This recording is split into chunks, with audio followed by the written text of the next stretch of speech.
I've worked a lot with animals.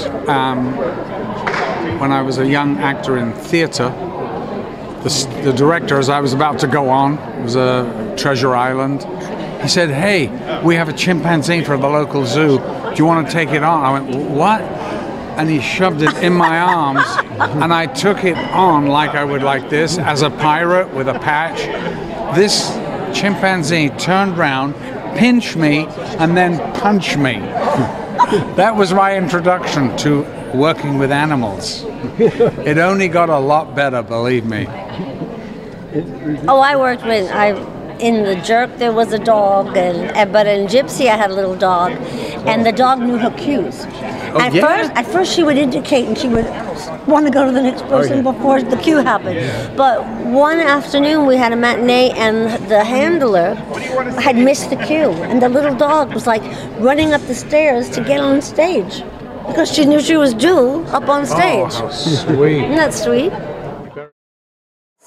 I did a movie called The Truth About Cats and Dogs where I worked with some dogs. I did a movie called A Girl's Best Friend where I had a dog.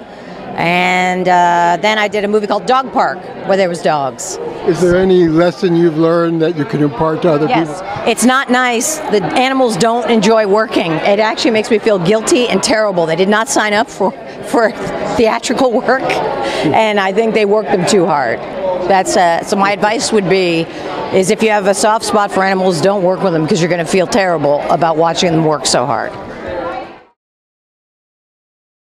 Absolutely. I have, I played Dorothy in The Wizard of Oz, so we had a terrier, which was incredible to play Toto, and that was really, really fun. And then I have played Sylvia in A.R. Gurney's Sylvia, so at the time I had a dachshund, and I would follow my dachshund around like on the floor, on the ground, to get some tips on how to play a dog, because Sylvia's a dog. So I'm a huge dog lover, and I've spent a great deal of time on stage and off, yes.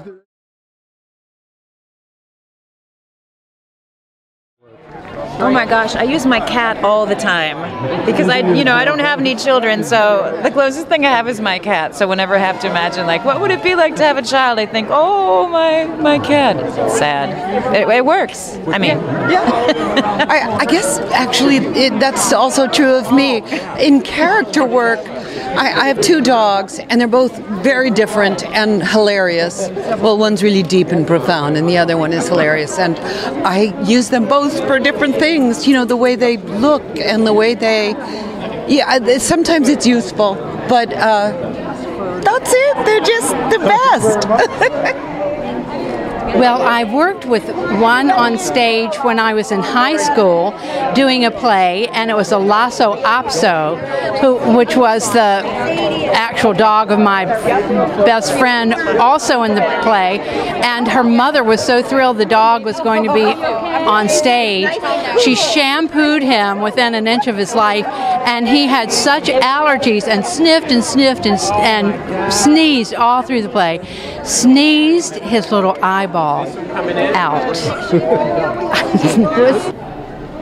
The most common complaint I have from working with actors is they don't realize how hard it is, how much rehearsal they have to do in order to get the dogs to like them. Because they're really responsible for their performance and the dog's performance as well. I take great pride in saying that Sarah Jessica Parker, when she premiered in the play Sylvia, used my dog Sandy, which she worked with when she was Annie, as her inspiration for Sylvia.